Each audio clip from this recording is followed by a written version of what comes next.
Hey y'all, welcome back to Mask Monday, Michael Myers Part 2. This is going to be the return of Michael Myers, so you asked for it, he's back.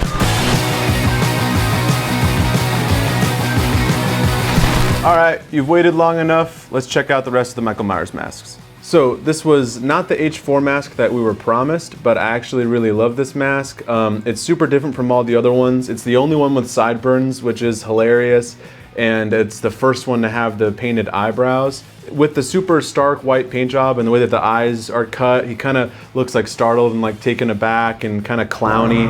And I just think he's a genuinely creepy mask. The look of the mask throughout the film changes a lot.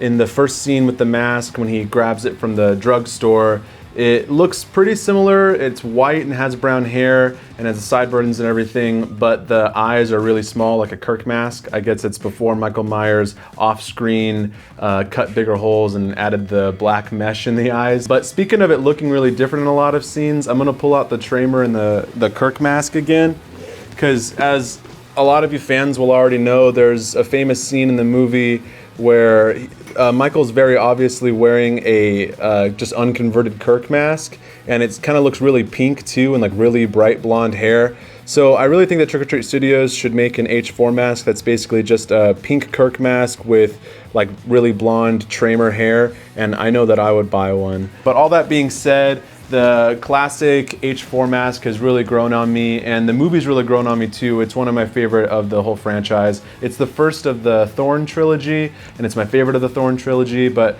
let's take a look at Revenge of Michael Myers, the second one, sequel thing. Okay, so this does not look like a typical Michael Myers mask, but technically it is. In Halloween 5, Michael puts it on after killing Mike and stealing his car to pick up Mike's girlfriend Tina, convinces Tina that he's just a really quiet version of her boyfriend, and doesn't get a chance to kill her in that scene though. But anyways, this mask was made by a German company called Rudel, who's still in business today. When they shot the movie, they just used an off-the-shelf Rudel Brute mask. But let's take a look at the white mask more synonymous with Halloween 5, The Revenge of Michael Myers. It looks probably more different than any of the other masks in the entire franchise. It has this really flared out big neck, the very angry eyebrows that are dark brown, and then of course the very long, stringy, thin hair. It was originally made by K&B Studios, which is also an interesting fact about this mask, that it's actually Greg Nicotero's face. They used his life cast to make the mask. Honestly, kind of the only redeeming quality about the mask to me.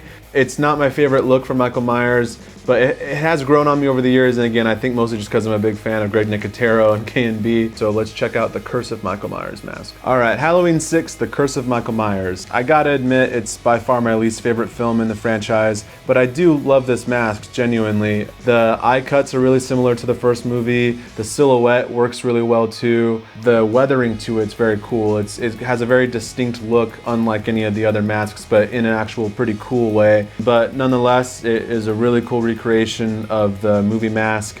So you can go crazy in the comments, making fun of me, telling me how wrong I am. That's fine, but I just can't sit through this movie. But the mask is the only redeeming quality of it. It looks super similar to the mask made by John Carl Buechler for the original film. But anyways, let's move on to a childhood favorite of mine, H2O. Okay, so we have here the Halloween mask from H2O, or H20 as maybe I should call it. I've always called it H2O, as many of us fans do, but I know my coworker John gets infuriated when I do. I'm saying it's H20, it's H20. Obviously the 20 stands for 20 years later, but I just like the way that adds up to H2O for obvious reasons, so I'm gonna continue to call it that. An interesting thing about this mask anyways is it looks very different than any of the other masks, and for not a lot of good reasons, honestly, but the way that they lit it and the way that they filmed it in the movie, it actually looks quite similar to the mask used in the first movie. And it's very clean, very different looking than the last two films. The Thorn trilogy's over, so they've moved on to a new idea. Laurie Strode is teaching at a private school that gets terrorized on Halloween night 20 years after the first movie. The most recent Halloween film went a similar route with 20 more years later, but we have to talk about Resurrection before we get there.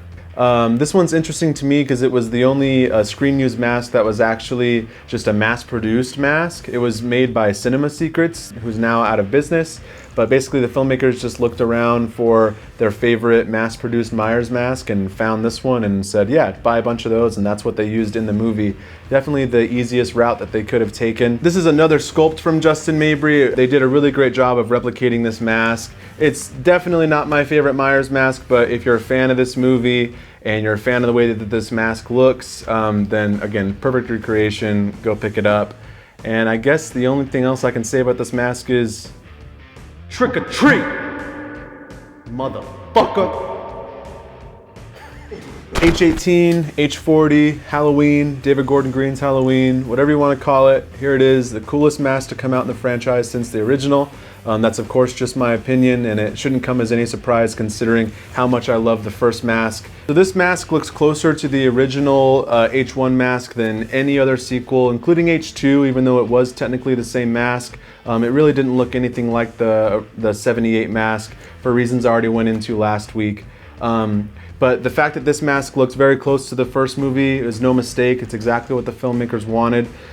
They kept that castle stretch in there. They kept the same eye cuts basically. It has that look of sorrow that the original had. How did they accomplish that, you ask? Well, if we should know anything about Myers masks by now, it's that Justin Mabry is the expert. Christopher Nelson knew that, and so he commissioned Justin to sculpt a perfect H1 mask. Then they did a clay pour of that mold so that there was a clay positive that Christopher Nelson then went in and he etched in all this detail and wrought and everything to the mask. And then that's basically the sculpt that they used for the movie. Latex doesn't really do this over time, like get cracks and like cuts and stuff all over it. What it does is it gets dry rot and it flakes off, it gets brittle, and it kind of just falls apart and literally disappears.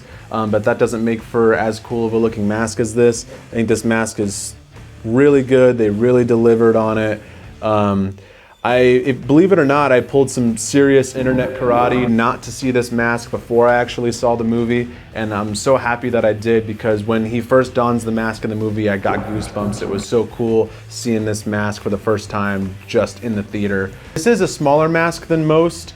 It was sculpted on a life cast of the actor James Jude Courtney to make sure that it fit perfectly, and he does have a rather small head, so again, it's cast directly from the movie mold, so you really can't be mad about the sculpt at all. It's exactly the sculpt that they used in the movie.